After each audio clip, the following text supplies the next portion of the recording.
నా పేరు సానా శ్రవణ, జిల్లా మాలమహారాణ నాయకుడిని.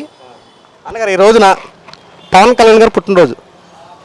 ఆంధ్ర రాష్ట్ర మాజీ ముఖ్యమంత్రి జగన్మోహన్ రెడ్డి మాత్రం ఈ రోజున ఎక్కడికి వెళ్ళాడో ఏమైపోయాడో తెలియదు. విజయవాడలో మాత్రం చూసుకుంటుంటే తీవ్ర ఉద్రిక్తగా నెలకొంది. ఎందుకంటే వరదల్లో ప్రజలు కొట్టుమిట్టాడుతూ ఉంటుంటే జగన్మోహన్ రెడ్డి మాత్రం ఏమైపోయాడో తెలియదు. మళ్ళీ కొన్ని రోజులు ఆగితే మళ్ళీ మైకిల్ దగ్గరికి వచ్చి నేనున్న ప్రజలందరూ ఏమైపోయారని చెప్పి మాట్లాడతాడు. దీన్ని ఎలా చూడొచ్చు? గత 5 రోజులు బట్టి కురిసే వర్షాలకి ఎంతోమంది ప్రజలు అల్లాడిపోతున్నారు.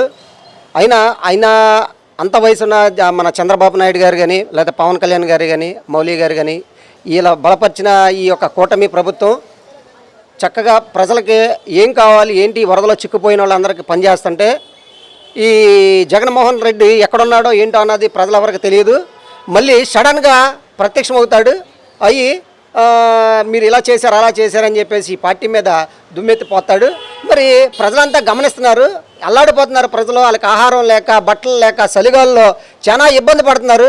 మరి అలాంటి ఉప ముఖ్యమంత్రి పవన్ కళ్యాణ్ గారు, మరి చంద్రబాబు నాయుడు గారు అంత వయసున్నా సరే వాళ్ళిద్దరూ కలిసి కష్టపడి ప్రజలకు ఏం కావాలి, ఎలా చేయాలన్న దాని పుట్టినరోజు కాడ మరి కళ్యాణ్ గారు అలాగా పక్కన పెట్టి కాడ ప్రజలంతా చేసుకుంటున్నారు ఈ పండగని.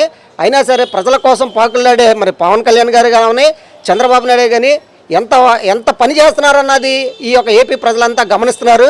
మరి ఈ జగన్మోహన్ రెడ్డికి కళ్ళు కనబడతలేదు అనుకుంటా. మరి ఆయనకి మరి కళ్ళు ఏమన్నా మసగ్గా కమ్మినియో పచ్చబడినాయో అన్నది ఆయనకి తెలియాలి. మళ్ళీ సడన్గా ఊడిపడి ఇదేంటి ప్రభుత్వం, అదేంటి ప్రభుత్వం అని చెప్పేసి ప్రెస్ మీట్ పెడతాడు. మరి దాని గురించి ప్రజలే సరైన బుద్ధి చెప్తారు.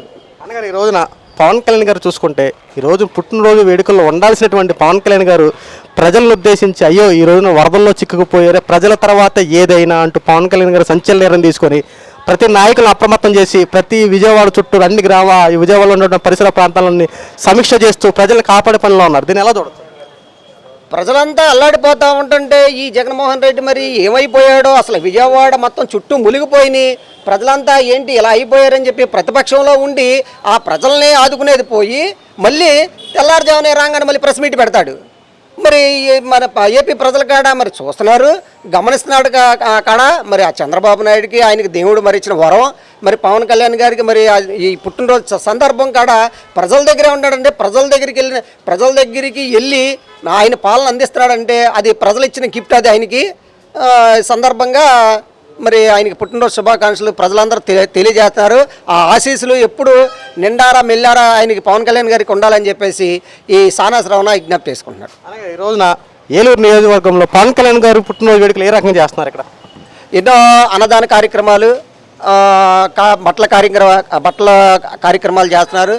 పెద్ద హాస్పిటల్లో పాలు పళ్ళు ఆ ఒక కార్యక్రమం, తర్వాత 12 పంపుల సెంటరు, తర్వాత మన పవర్పేట, తర్వాత 7వ డివిజను, ఎన్ని డివిజన్లు అయితే ఉన్నాయో అన్ని డివిజన్లో మరి పవన్ కళ్యాణ్ అభిమానులు ఉన్నారు, మరి టీడీపీ అభిమానులు ఉన్నారు. అందరూ కలిసికట్టుగా ఏపీ ప్రభుత్వంలో ఉన్న ప్రతి ఒక్క అభిమానులు, కూటమి ప్రభుత్వంలో ఉన్న ప్రతి ఒక్కరు కూడా ఈ యొక్క పవన్ కళ్యాణ్ పుట్టినరోజు సందర్భంగా అన్ని కార్యక్రమాలు ప్రజలకు ఉపయోగపడే కార్యక్రమాలు చేస్తున్నారని చెప్పేసి సందర్భంగా తెలియజేస్తున్నారు. అనగా ఈ రోజున ఏలూరు నియోజకవర్గంలో రెడ్డప్పలనాయుడు గారు ఉన్నారు. అధికారం ఉన్నా లేకపోయినా అనునిత్యం ప్రజల్లో తిరుగుతూ ప్రజా సమస్యల పట్ల పోరాడుతూ పవన్ కళ్యాణ్ గారికి పుట్టినరోజుని గత 6 రోజులు బట్టే అనేక సేవా కార్యక్రమాలు నిర్వహించి ప్రజలకు అండగా ఉంటూ పవన్ కళ్యాణ్ పేరు మీదుగా అనేక సేవా కార్యక్రమాలు చేసినట్టు మనం గత 6 రోజులు బట్టి చూస్తా ఉన్నాం. దీన్ని ఎలా చూడొచ్చు?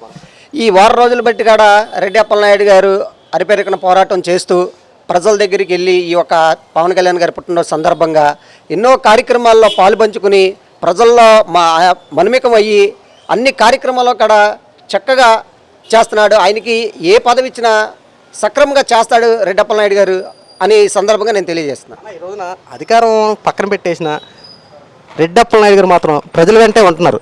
పార్టీ మారలేదు. అనునిత్యం పవన్ కళ్యాణ్ గారు ఆదేశాల మేరకు పార్టీ కోసం కష్టపడుతూ ప్రజలకు అండగా ఉంటున్నారు. దీన్ని ఎలా చూడవచ్చు?